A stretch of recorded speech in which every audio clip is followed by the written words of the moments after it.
Hi everyone, thank you for tuning in to another episode of Holding Court with the Empress of West Hollywood. My name's Enoch Miller, your Empress of WeHo, and we're so excited to have you with us today. We want to give a special thank you to our amazing producers, GayLifeLA.com, as well as Kings Road Apartment Homes for the lovely space you see here today, and our very special guest, Mr. Rudy Martinez.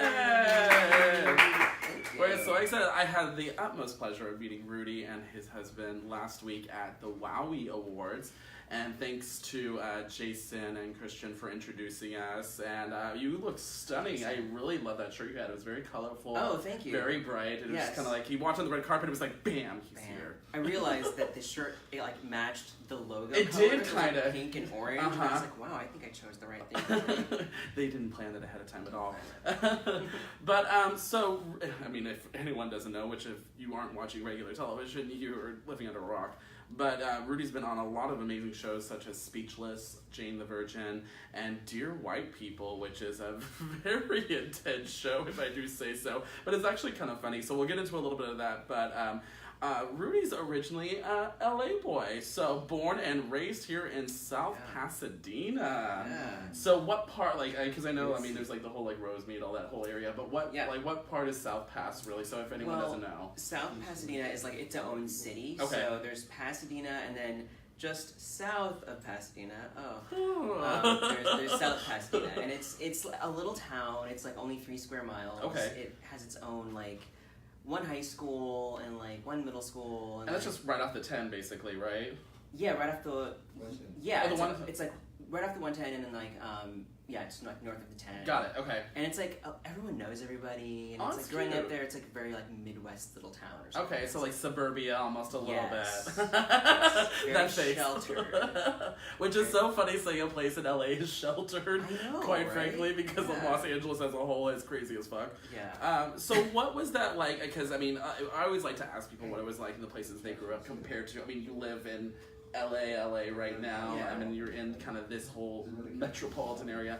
Was it a little bit of a shell shock to kind of go from, not necessarily, I mean, again, it's not small town by any means, but from going to that type of community to the larger part of LA? Oh, definitely, because growing up, it's like, you have your small group of friends, and it's like, for me, I didn't get into any trouble, so it was like, we all just, like, honest to God. Well, which is actually probably true, because then they would be able to, like, the police officer would call your mom and be like, look what happened. My mom knew the police chief. Oh, yeah. God. Oh, so everyone knew everyone. Yeah. So it's like, you couldn't get away with shit. No, unless you wanted to be branded as a bad guy. Right. But not me.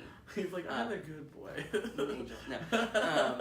No. So it was like I had my group of friends, and we were kind of dorks, and it wasn't until like after high school that I kind of like started to venture out a little bit, and then and it was a little bit of like a shock, especially hearing about like West Hollywood, and it was always like, you can't go there. It's like in The Lion King, it's like the shadowy place over there. Right. You can't go there. That's where all the hyenas are at. Yeah. It's so sad, but true. This is the drag queens. The elephant boneyard. Elephant boneyard. That's actually really a nice way to put it. And growing up for you, did the gay community, in a sense, for South Pas, was there even really a community sort of anyone there? Not that I knew of. Okay. No, yeah. So really you had to explore out into the LA area to kind of even really understand what that was. I mean, the gayest thing that there was probably like the high school drama club, which I was a part of, but it was still like, no one, it wasn't really a big thing. And there was no what do they have that's the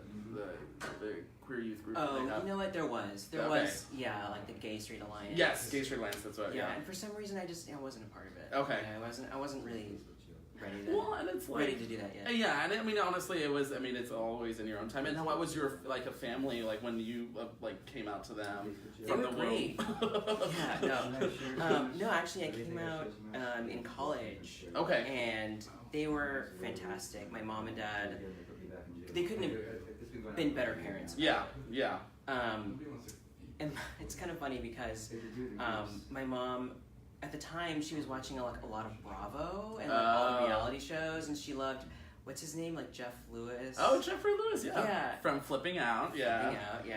And I guess she really likes him and the way that he leads projects and stuff like that. So she's just like, oh, you're gay? You can.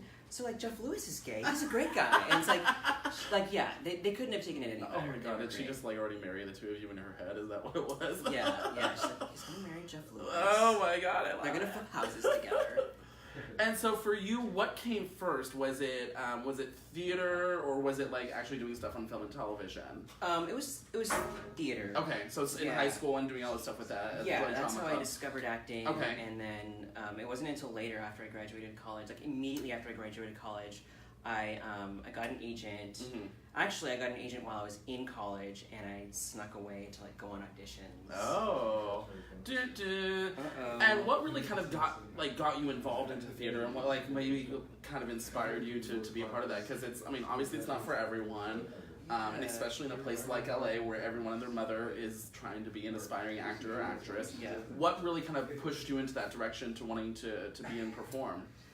You know, I've always wanted to do. I think since I was like 7 years old, I knew I wanted to be an actor on TV because I had a friend who was in a commercial. Oh, okay. And I was like, I need to be doing that. And I was terrible at it. I was so shy. Okay. I was like not big. I was just very like scared all the time. Okay. And it wasn't until high school that I realized that it was a way to help me actually with my shyness. Okay. And being somebody else for a little while, it was freeing because I got to experience emotions and stuff that I didn't get to in my real life because I was so shy and sheltered. So, and then from there it was like I was able to just, as a person, become less shy, and then like, and I just stuck with it from there. Yeah, because I saw some of your stuff from your acting reel, and there's a few like it was like some black box theater it looked like you guys were doing that was this like you were in a bodysuit and you were like being made to like hump some girl and I'm like, shy she ain't. Yeah. It was like, I mean, it seemed very hilarious and it seemed like more of a like an acting kind of fun workshop, but I can see that. I mean, I've heard a lot of people say that getting on stage and kind of getting out of your own head to be someone else gets you out of that weird mind frame of being like, oh, I can't do this because I'm playing me. But then you play someone else, you're like, oh, I can do it because it's not really me technically. Yeah, in a exactly. sense. Yeah. So what really, for you, what do you like the most about doing stage and being on stage compared to what you like about being on television? I mean, television as a medium, I think is my favorite. Okay. Stage is a place for me to take risks. Okay. So kind of like expand your acting like kind of prowess and do all that stuff. Okay. It's exhausting in a good way. So it's like you do the same play every night. Right. And every night you try something different. Right. You get over your different fears. Okay.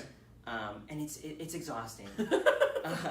And then TV is a place where I go that I just feel so much more comfortable. Okay. Just because I'm never afraid that I'm overacting. Okay. And you actually get to bring it in and be very small. And, and they say like all the acting is in your eyes, and I don't know. It's like it sounds so cheesy, but I love that. Like I love just being able to like just kind of chill out a little bit. Yeah. And do you feel like it pulls you in a little bit more when you do television compared to when you do stage, or do you feel like it just kind of really grounds you in a sense when you're just kind of very focused? Yeah, I mean, as a person, I think I tend to be focused in my work. Okay. And I like that feeling of being grounded. Okay. Whereas theater, there's always something happening that's like throws you off your balance, which is good because you need that. Right. But yeah, TV, it's like they quiet the set. Yeah. You know, they set up your shot. Right. And it's like it's just you. Right. And the nice. I mean, I do a lot of people like the fact with TV. You can stop and kind of redo if you feel like you needed to kind of get it right again. With theater, it's like you go and you just move the fuck on. You're just like you just go.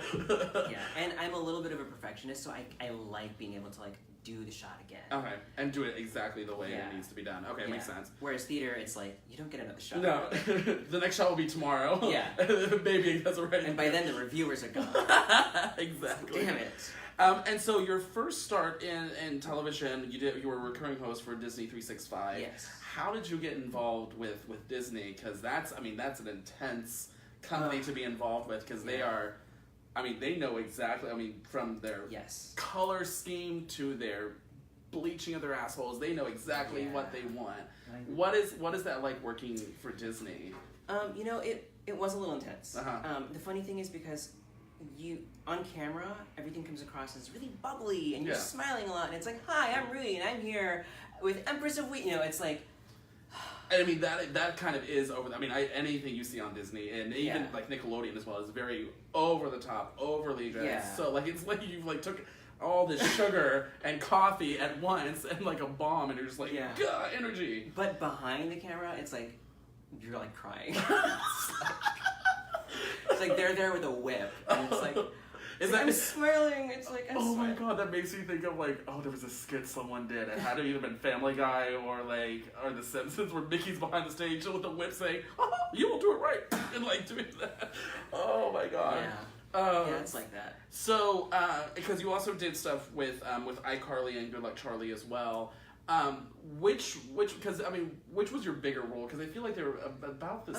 I feel maybe iCarly was bigger. Those were both like the iCarly thing and the Disney, the Good Luck Charlie thing. That was like my introduction into like episodic TV. Okay.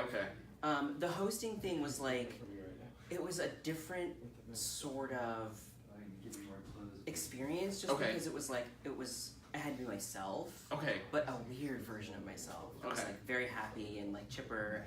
And it's like Rudy on speed. Yeah. I look back at those things and I'm just like, whoa, I look high as but like this is before like there were gay characters on Disney. True, okay. And I remember them like sitting me down. Like they had me come into a meeting at their offices, and it was like they were trying so gently to like tell me that like you need to like man it up a little bit, be more of like a kind of like a bravado boy, and like they're like, I don't want to say you sound feminine, but there's something about you that like you need to be more of like a tough boy, but like a nice boy. And it's like, I get it. You want to tell me I'm don't be gay. Yeah, Got don't be gay. And it's like now I look at like how they're embracing it now. Yeah. And it's like there's gay characters on Disney Channel, and like they're very supportive now. But it's like it wasn't always that way. No, and it's actually really funny you bring that up, because I mean, even Disney being in LA's Pride Parade, they just started doing that. I think like maybe less than 10 years ago. I mean, it was very recent that they started embracing the LGBT community in a very open and public way, and so it's so funny and interesting that they were very, I mean, obviously they like to PC-splain everything and like be like, we don't want you to do this, but be less like this. You're like basically just telling me just like, or I think they said something to, we were talking about Gabriel Iglesias, they told him to be less Hispanic and and then at one time telling him to be more Hispanic, and he's just like, so this is kind of racist, but you're like trying to say it in a way that makes it sound like you're not saying it in the way that you want me to say. Exactly. And they try to get you to piece it together so it's your idea. And Got it. It's not my idea to be like gay. It's like I'm me. Yeah. But it's interesting because I wonder, like, because they could have taken it a different way. Mm-hmm. Like, they could have said, like, just be you. Yes. You know, I could have embraced it and, like, and I feel like that would have like set a different tone for my career. Okay. Almost. Like, I don't know. At least for the very like beginning of it. For the beginning of it, yeah. Yeah, because then right after that, almost not like almost immediately, but pretty quickly, you came into the role as Marty for the NBC medical drama Heartbeat, which I mean that's a night and day shift from bubbly Disney character to very serious drama. I mean, like, it's an intense... and the kind of... I mean, it still has some lighthearted aspects to it. It's a little bit more... less of, like, I don't know, like something like ER. But still has that kind of... It's very an intense show. What was that like, switching from something like being, like, so... Like, what you had to do with Disney to what NBC wanted from you? I mean, well, first of all, like, after I had done, like, stuff on Disney and Nickelodeon, I had stopped acting for, I think, about 2 years. Oh, wow. Yeah. And I was working at Hulu, actually. Okay. And I thought I was going to, like, climb the career ladder there. Mm-hmm. And I found out that I couldn't let go of acting. Yeah. Like, I wanted to go back so bad. And what brought me back was landing that role. Wow. Like, I hadn't been on an audition in 2 years. Wow. My first audition was that. Holy crap. And and I booked it, and like you said, it was like a 9-day experience. Oh yeah, I mean, especially when you're so used to something one certain way, and that's being your whole experience up to this point. Yeah. So what was it like going into set the first time for Heartbeat? Like, what was that experience like for you? Well, we shot in Canada for the pilot. Okay. And that was like 3 weeks in Canada, and I remember I did need to like cry in the script, and I've never been good at like crying on cue. Okay. So the entire 3 weeks, like they saved that scene for the very end. Okay. And I was like so nervous. I was like at home, like reading up on how to cry on camera. Like, oh wow. You can pluck a nose hair and the tears will come, or like you can like dab lemon in your eye or something. I'm like, I tried everything. Wow. And when we finally shot, it was like the director was like so good that like I think it like it just came. Is this when you're telling the sister that she can't potentially get the heart for her? Yeah. Yeah. Okay. Oh no, I think it was when she's finally like saved. Oh, okay. Yeah, and it's like my. But it's that episode where it's with the sister and the heart thing and all that stuff. Yeah. And all that. Okay. And I think I just going into it, I was like, this is like a lot bigger than anything I've done. Yeah. Because like on Disney and stuff, you can just go in there and be like fun. Yeah. And stuff Right. like Right. But this the is energy. like this is like you have to figure out like where your character is in the script, and like you shoot out of order, and it's like it was a 9-day experience, but I think that taught me like so much about what goes on. And it's, I mean, that's true. And it's so like, give us an idea of like what a back end part of this looks like. Not seeing everything as it's finished and edited and put out in front of for everyone to see on like a regular television show. What is it like for you guys in the back end? Like, how do you guys work through getting, because like you said, I mean, the script's never in order. It's always like they'll do this here, this here, this here. How do you guys kind of work through on a either a day-to-day or a weekly basis on putting together a show like Heartbeat? Well, I mean, you start out with like a table read, so okay. that you understand like what's going on in the story, and then everyone comes together to read the script together, and that's always really nice to see everybody in one place, because sometimes you have coworkers who aren't even in any of the same scenes that you are. Oh, okay, that's true. So it's nice to like come together, and then after that, it's like you just kind of work on your own thing. And then, of course, if it's a pilot, you don't know if it's going to get picked up. Right, that's true. So you spend the better part of a year kind of just biting your nails. Oh, that's true. So it's almost a whole year process of you waiting to find out if it even goes further. Yeah. Okay. I mean, well, it's like you film the pilot, and then a couple months actually goes by before you find out if it gets picked up, and then you don't know if it's going to get a second season. So how much do you guys actually film besides the pilot? Do you film anything extra, or is it just straight the pilot? No, yeah, and that's it? Okay. It's just the pilot, and they take a lot of time on it. Yeah. And well, they want it to be perfect, so that way yeah. like people love it and then they're ready to go. Yeah. So so the pilot gets picked up after like 2-3 months, whatever, of you waiting to find out if it even gets picked up. So what happens next? Like, how do you guys kind of begin? Is it just right into the rest of the script, or do you guys just kind of go like, okay, da-da-da-da-da? Yeah, then like once it gets picked up, then you kind of just dive into it. Okay. Yeah. And how does that work with you? Because like you said, you do have the table reads and everything to where you kind of meet everyone. Do you ever like take time for maybe you and another character to maybe, if you want to kind of work on something together, if there's a dialogue you work on, how does that work between you and other actors on certain scenes? Well, one of the things, you develop friendships, yes. And then when you're on set together, it's like you develop some good friendship. It's like because you're working together all the time, right? And it's like finding a kindred spirit is so important, yes. Because there's like so much going on all around you. But one of the lead actors on that show invited everybody to dinner one night. Okay. And it's like we all went to her house, and it was just like those are the little things that like really help us to like bond and stuff. And once you come together on set, you don't really need a lot of rehearsal or anything like that, because, and that's kind of what I love about it too. It's like you don't spend like hours a month working on something. They trust you to like use your own instincts and like bring it, and it's like it's always surprising seeing what other people bring to the table. Oh, cool.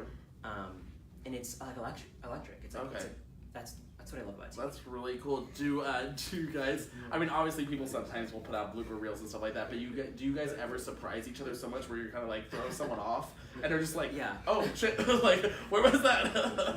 yeah. Some people more than others, I think, like try stuff and like improvise and stuff.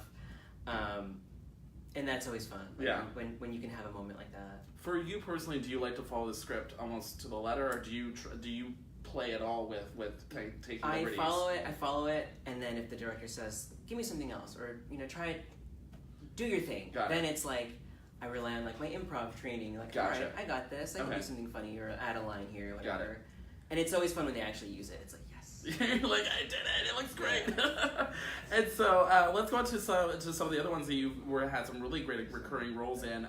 Jane the Virgin, which was, first of all, was an amazing show, and it just really, that one's a little bit more on the lighter side. It plays kind of like a telenovela a little bit, but not quite as, like, again, big and dramatic. Yeah. What was it like working on a show primarily with a Hispanic cast and working with people that are, they're geared toward a Hispanic kind of, and I'm assuming that's your background. Yeah. Okay, so what was that like for you working on something very kind of almost like part of your heritage in a sense? It's really important for me because part of my mission as an actor is to always is to portray stories like that where like whether it's LGBT or like giving a voice to people that haven't traditionally had that many outlets to do that. Like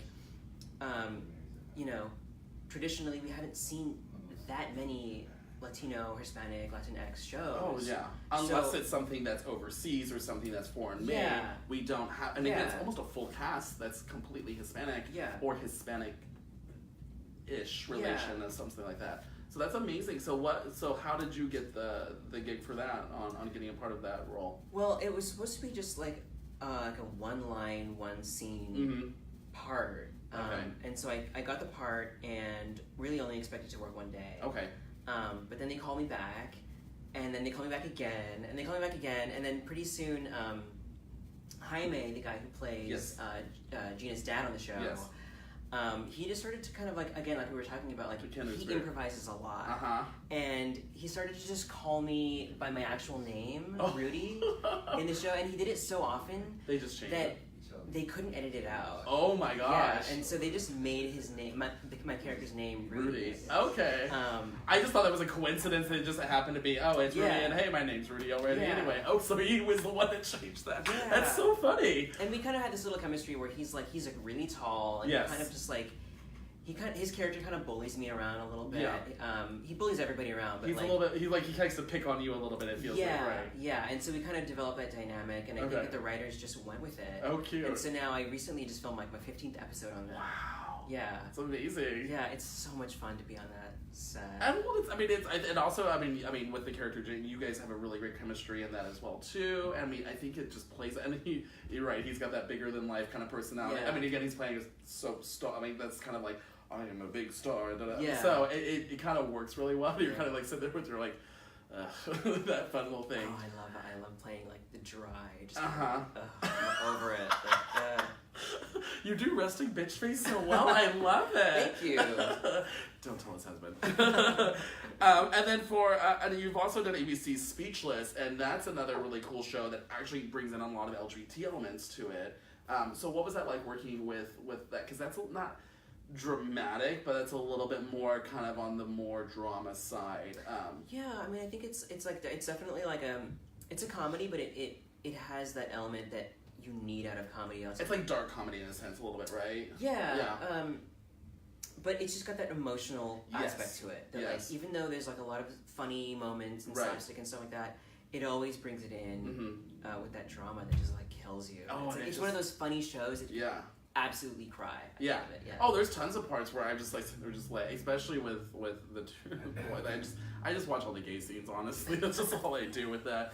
But their story throughout the whole thing is very emotional, and that whole kind of dynamic with that. And then for you, were you doing both shows at the same time for Jane the Virgin and Speechless, or were they completely separate? I think they might have overlapped a little bit. Just a little bit, nothing really big on that. Okay. Luckily, I was able to do both. And then recently you've been doing Wesley on the Netflix show Dear White People, which that's actually just because honestly it kind of really is on the heartbeat of American culture right now and kind of hitting some hot button issues. Oh yeah. And it's a very, I wouldn't say it's not an intense show, but it's a very pointed show. How did you kind of get that? How did that come across the table for you doing Dear White People? Well, I went in to read, and I thought it was a perfect part because it was like, you know, he's gonna be. I was auditioning for the part of like the boyfriend of one of the main characters. Okay. But he's also a little bit geeky, really into video games. Right. I'm like, oh, this is kind of perfect because I would get to play a little bit of romance, but also I could be myself a little bit. Right. And, like, because I never get to play those romantic parts. I'm always playing like the little buddy or the geeky guy or something, and it's like to combine those two things would be like awesome. So I went out for it, and they liked me, so they brought me back. And I did a chemistry read with Duran, who plays Lionel on the show, and that was so much fun. Again, talk about improv. Yeah.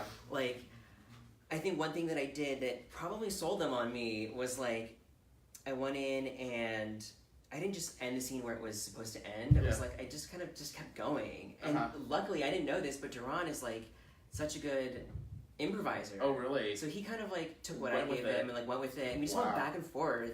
And like I think we really made them crack up. And they were like, and just that it just kind of built that chemistry. I didn't even know him, but we built that chemistry together. And you guys have some really cute scenes in that too, as well, and some little trade show realness, a little body yaddy yaddy action. And so what, I guess, because again, it's another kind of topic that really is pointed to, I mean, obviously, again, it's this white people are saying they're the ones that are oppressed and can't say what they're supposed to say. Yeah. And then the African American community is like, oh, shut the fuck up. And then it kind of brings all these different communities and really hit a hot button topic that is, I feel, very prominent right now in American culture and kind of obviously the political climate of everything. For you, what did you feel about the message of the show? Were you like 100% on board, or were there parts where you're just like, I don't know if I 100% agree with everything that's coming out here? I mean, I really love the critique of it. Whether you agree with it or not, I tend to like agree with it because it's kind of it. Oftentimes, I find that it says some things that I have like I'm still putting words to. Yeah. Like, oh, that's what bothers me about that whole thing. Gotcha. Or like, I get it now. You know, yeah. Watching that show, it's like, the writers on the show just do such a good job with the dialogue. Oh, they like flow that thing so seamlessly, and you're sitting there just going like, oh, okay. Yeah. Wow. And almost everything that they say is like a critique. So like, even the things that are like the throwaway lines, it'll be a scene about one thing, and then they'll say like something about like, something that's going on in American culture today, and it's like, and you have to like don't blink or you'll miss it. Like, oh, I got that, a little joke or whatever, and they just do such a good job of putting into words what's going on right now. And which, I mean, I don't want to ask you which is your favorite, but out of like doing from comedy to drama and doing some of the stuff that's different in between, out of these different shows, what do you like doing more? Then you would like, do you like doing more of the drama or the comedy aspect, or do you like a little bit of a mix of the both? I mean, I normally would say comedy. Okay. Because, like, I studied like clowning in college, and we'll get to clowning and puppetry in a few. And it was a goal for myself to like do like a comedy on TV or whatever. But I think I found that like the stuff with the really emotional elements is so fulfilling and surprising, because in college and stuff I struggled a lot with allowing myself to be vulnerable as an actor, and like opening up, and I find that I'm able to do that. I get more opportunities to do that with drama, which is funny because in order to do comedy you need pain too, so it's like it's a give and take, but I think I'm enjoying the opportunities I'm having to do I get with drama. Yeah. So. Okay, so it really kind of just opens yourself up more in a different way that you never really pursued before. Yeah, I always feel like I'm always growing, and I'm always learning, and you know. And I really love that because honestly, it's so hard to kind of really put yourself, especially again when you're doing this so often, and you kind of get into a rhythm of your role and your character. But when it gives you this chance to grow and expand yourself and your talent, it's really amazing. I'd like to go back to, like, I mean, we've been bringing up stage and theater a lot, so I'd like to kind of come back to some of it. And you were in a show that was a really interesting show, and it kind of brought in your puppetry skills for Wood Boy Dogfish. And that was actually just recently this year that you were performing in that. What was that, like, how did that come across your plate to perform at that? And again, bringing in something that you're really enjoy, like puppetry. So let's get all the tea on that one. I mean, it was a surreal experience because the play, Wood Boy Dogfish, is based on Pinocchio. Okay. So everyone in the play is like a live human actor, and then the Pinocchio character is like a child-sized puppet that they had to manipulate with like sticks. And, so it's like straight up puppetry. Like you've got strings and sticks and everything going on with that. Yeah. Okay. Yeah. Not something you would actually hold or anything like that. Well, like, it's pretty heavy, and I'm like carrying it. Okay. But like it's kind of awkward because I'm like part of it is on sticks, part of it is like manipulating the head, and it's and it actually takes 3 people to move one puppet. Holy crap! And we're like, you can't really see us very much because we're like kind of shrouded. Right. But someone moves his arm, and another person is moving his feet, and I'm doing like his head and his arm. That's a lot. I mean, how? It's a lot. Yeah. Because a lot of people, I think a lot of people will always associate puppetry with like when they see Avenue Q and the stuff with that, and they're like holding it, and it's like, yeah, you kind of don't see the person there. You do, but you don't. For something like that, when you have so many people involved with one item, because I mean that's insane. That's like, how do you like guys fit and work in together with that? Do you have to study together and like work? Like, how does that whole process work with actually 3 people, 1 puppet? Ooh, I like that part. Coming on to Xtube later. Ooh. Well, yeah, there's an Xtube version of everything. There really is. But it is. That must be extremely complicated, and like, it is. You have to be so synced on doing that. You really spend a lot of time rehearsing in front of a mirror so you can see where everybody is in relation to you, and also making sure that the puppet has expression. Okay. Because sometimes you're acting and you think you're doing a good job, and you see pictures of the puppet and he's like, and it's you're like, girl, awful. You were acting, the puppet wasn't. Yeah. So like, okay, the puppet has to act. It's a lot, and it's always a crazy experience doing that because at the end, the puppet kind of goes away, and like I take the hood off, and it's like me as like the him becoming real. Right. And that's always a very surreal experience for me because it's like there's so many parallels with like my own life about like trying to be authentic and trying to be real, and also like just being me. Like I'm a little guy, I'm always cast as like a boy or something like that, and it's like kind of coming to terms with like who I am, and like so it's always when the puppet becomes real, it's always like I always find a new parallel for like my own life. Oh, interesting. Yeah, it's very surreal. I'm a real boy. I'm a real boy. But I mean, and also, I mean, it's a really, just a powerful kind of way of being able to express through an inanimate object like that. Again, an amazing story. I thought it was just you controlling it, but I didn't realize there was 3 of you. That's, insane. Yeah. How did you get involved with puppetry? And then also, we'll bring up the clowning thing as well too, of doing something because that's a whole different realm of just expression and acting and things like that. How'd you get involved with it? Well, they kind of go hand in hand. I did clowning, and I did clowning in college. Okay. So we learned all about that. Was it a class? It was a class. It was a class, okay. And then I got a grant to study something on my own, and I chose puppetry because we didn't really have a specific puppetry class in college. Okay. So I went around, like I went to San Francisco and watched a whole bunch of like puppet theater companies and stuff like that, and learned as much as I could, and put on my own puppet show at the end of the year. Okay. With like found object puppetry. So for example, like this could be a puppet, and I could like. So you would take a random object and turn it into a puppet, basically. Yeah. Okay. And so that's what got me interested in it, and I had been searching for a theater company in LA to do puppetry with. Okay. And I hadn't really been too successful until I auditioned for this play. Okay. And this is with East West Players? This is with Rogue Artists Ensemble. Oh, okay. Yeah, and they do some amazing work. They were recently nominated for a bunch of Ovation Awards in LA. Oh, wow. And they really specialize in like multidisciplinary theater, so it's like projections, dance, singing, acting. Oh, so it's very diverse. Oh, wow. Yeah. Okay. And then it's also like an immersive experience for what they do. They always try to bring in some kind of like element where it's not just people watching actors on a stage. It's like the stage is all around you. Oh, wow. So, that's cool. Yeah. So immersive theater, and then there's this whole concept that I saw coming up through the notes and everything with that called physical theater. And what is that exactly? And can you explain to us what does that mean to do physical theater? Yeah, I mean, to me, that means a lot to a lot of different people. Okay. It could be, for dancers, obviously, it's like dancing and stuff, but Right. it's bringing in an element of not just like standing and speaking in your work.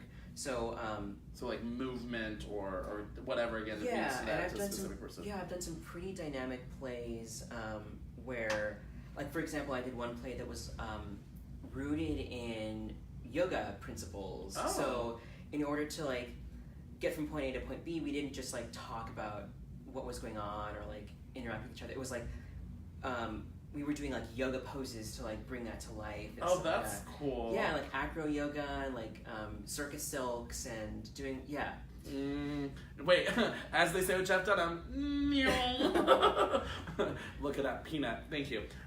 So I mean, and it's fascinating to me because it's a whole different type of theater. Not many people will get to experience or even see. What really intrigued you the most about doing something that was more immersive and more kind of like getting someone more involved than just getting up there and speaking and just doing a general play? Yeah, I mean, nothing against general play. I mean, I love watching. Of all course. types of theater. But what about this specifically really intrigued you? I think it was just that there are so many more ways to communicate Okay. with people. Like even in your own life, people can. Touch is a certain way of communicating, Right. or like gaze, your look, and in a way, puppets have to have like a gaze. Right. They have to be looking somewhere in order for them to come to life. Right, that's true. And so, I think there's just so many different ways of communicating and telling a story. Okay. Dancers do it really well. Yes. Circus performers do it really well. Puppets, It's really, and it's so true because you see a lot of these people, you see the really good puppeteers and the ones that are just like, oh my god, that's just a lifeless sock on your hand. I mean, it's so, you really do see when you don't even realize that person is even there controlling this thing, you think that thing's alive and it's talking to you. And that's one thing too, I mean, a lot of people do laugh, like, oh, puppetry, that's like what, like, the Muppets or whatever, and it's like, and they think it's easy. Oh, don't say the Muppets. The Muppets Jim Henson has made a shit ton of money on just puppets. No, I know, that's what I want to say. I'm like, it's not just puppets. No, there's a lot involved with that. And then, like you said, like you see people try it, and they think it's easy, and it's like, that looks terrible. Yeah. Like, it's just like, blah, blah, blah. Yeah, exactly. You're just like, oh, cute. That looks like something I did as a 3-year-old, but googly eyes on my sock and was just like, hi, this is Saki. Like, I mean, there is such a different caliber between actors that can do real puppetry and really bring that, whatever that object is, and just, I mean, you forget that person's even there. Yeah. And those are the ones that I feel like really do well. And I love that you bring up the Muppets because I heard through the grapevine that was a dream of yours to potentially do something with Jim Henson or doing something with the Muppets company. I mean, I would love to. Yeah. There's like a guild in Los Angeles called the LA Puppetry Guild. Oh, really? Yeah. Oh, wow. And so many of them, like, I've actually are either working with the Muppets currently, or they like play certain Muppets or whatever, and it's like I'm always in awe whenever I like go to an event of theirs. And have you ever tried an audition for something like that, or? Actually, last spring I did this thing that was a benefit for Carol Spinney, who's the guy who originated the role of Big Bird. Okay. And like back in when the Sesame Street first started. Oh, the original Big Bird. Yeah. OG Big Bird. Wow. Yeah, and so we got to perform some of Woodboy Dogfish for that benefit. And Carol Spinney was in the audience, and it was like, this is a dream come true. Like, that was his audition. That was my audition. I was like, don't fuck it up. Right? So that's really amazing that you kind of were able to kind of put your talent out there to them. What, did he come up and say anything to you guys afterwards or anything like that? I didn't get the chance to speak with him. He had his posse around him. Oh, yeah. There were a lot of other Muppet puppeteers that were there that I did get to speak with some of them. And so what is that community like? Because, I mean, obviously you don't always know if it's the same person performing for multiple characters. How does that kind of community work with, I mean, is it similar to like people that do voiceover acting, or is it a little different than even that? I mean, it's a very tight-knit community. Okay.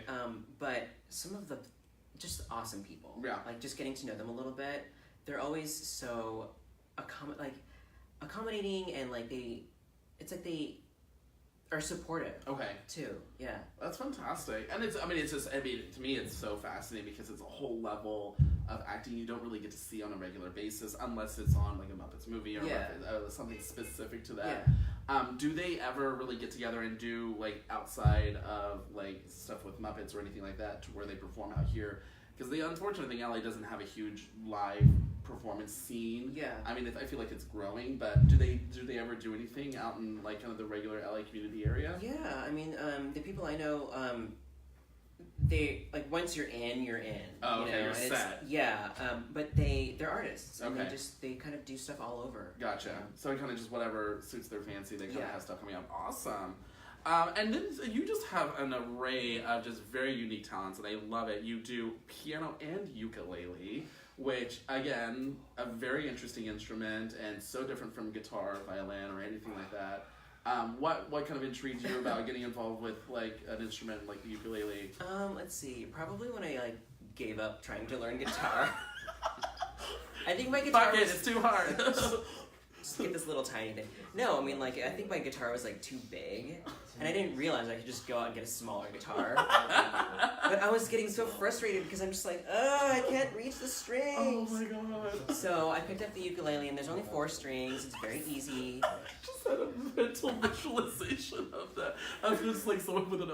Oh, I still have the guitar. I need to get rid of it. Just frame it. It's like, this is when I was like, yeah, I should put it on my wall. Oh. And like, it'll be like a story. This is when I failed. This is when I failed, and here's where I'm good. And then you just bring out the ukulele. Yeah. And then you also do skateboarding as well.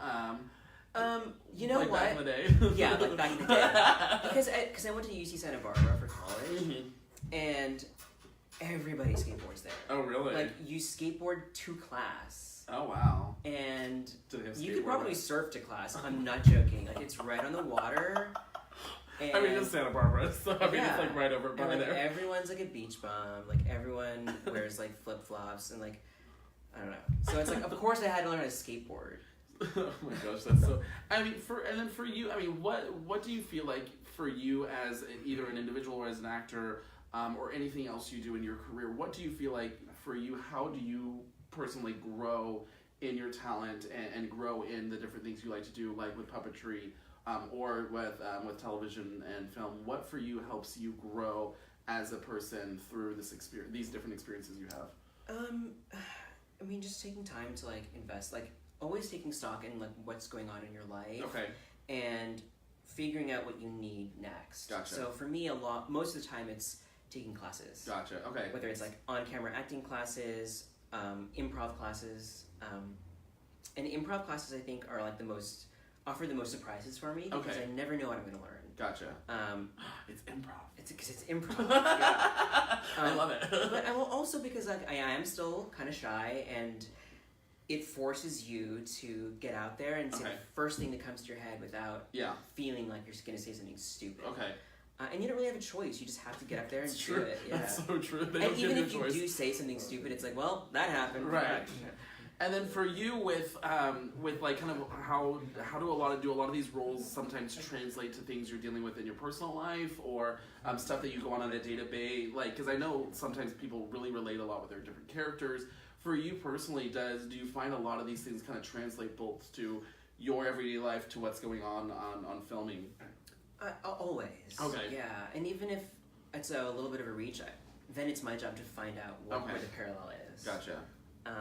Because I always use myself as a blank slate. Okay. For each character. So you kind of start from nothing and then build up from that. How do you, like, for you personally, do you go and sit down and create their backstory, or do you kind of take what you're seeing there and then add to it?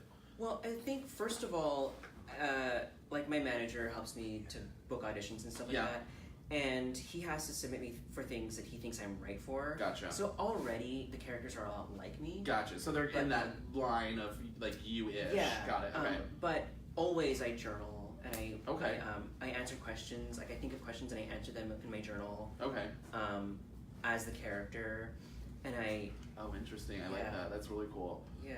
So there's like Tom Riddle's diary of like characters that I have. That's so fascinating though, because it's really interesting how a different actor or actress goes about again, coming up with all, like, some will actually write full life histories and, like, he was born here and he was raised this and this is this, he broke his leg when he's, like, things like that. And then it's for you, it's really cool that you actually come up with questions that you answer as that character. Yeah. For you, on character development, how long does it take for you to kind of really get sunk into it and feel like you've made it your own? Is it like while you're filming the whole process, or is it during, before, when you're kind of getting ready and prepping yourself for the role? Yeah, I mean, I try to dedicate like one good night to like sit down, journal, answer all the things that I need, all the pertinent information. Okay. And then as I go along, I always kind of dip back in to either read the journal or write a little bit more. Okay. When I'm not feeling like I'm understanding the character, I'm not. Sometimes writers will write a line that I would never say that in real life, and it's constructed weird, and I'm like, how am I supposed to deliver this line realistically? And then I'll just go back to the journal, or I'll rewrite the line in words that I understand, or whatever. Right. And then it becomes clear again. Gotcha. So it's like little refreshers here and there. Oh, that's very interesting. Yeah. How often do you feel like you have to come back to not just a center for the character, but a center to yourself while you're doing these different processes and becoming these different people? Do you have to take a step back from that and go like, okay, I need to be Rudy again, and kind of like separate the two for a minute and then refresh yourself before you get back into it, or are you just that character balls to the wall straight through? I feel like I never have to like remind myself that like you don't get turned into your character. Yeah. I am Rudy. Right?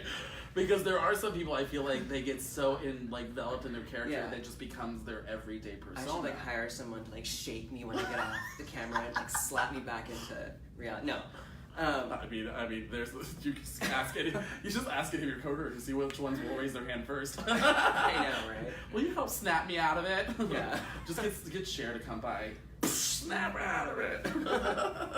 Oh my god! So that's really interesting. That it just like, for you it's very natural and you don't have to really kind of like stop and take a break and like do all that stuff. Yeah. If anything, I need to psych myself up to get into the character. That's really rather cool. than getting out of it. Okay. Yeah. So it's more the build up than it is kind of like the build out. Yeah. And stuff like that. Interesting. So for you, for any like upcoming actors and actresses that are trying to really get involved and out there and put themselves into a community like Los Angeles that is a very saturated market for actors and actresses, what was kind of maybe a one piece of advice you could give them that either you wish you had learned early on, or just something you've like some experience you've learned for yourself? I mean, definitely find out what makes you unique. Okay. And don't try to be somebody else. Right. An experience I had early on with a Disney executive told me to not be gay. Not be gay. Right. Like be gay, be whoever you are. Yeah. And chances are, there's not another person that's gonna have the same qualities as you or whatever. So like everyone's unique, everyone's special. You're the only you can be. The only you, yeah. The best. On that gay note, we're gonna end this. I want to thank you so much, Rudy, for being with us today. We're so appreciative, and a really amazing insight into this. I mean, this community that again baffles me. It's so interesting and amazing, and you have such a diverse kind of talent out there. So really cool, and thank you so much for sharing that with us today. We want to say thank you very much to GayLifeLA.com as well as Kings Road Apartment Homes for the beautiful space you see today.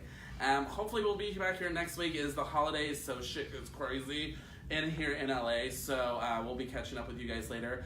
And if we don't see you, have a very happy holiday, Hanukkah, Kwanzaa, or anything in between. And remember, we love you and just be you. So catch you later. Bye. Yay, bye.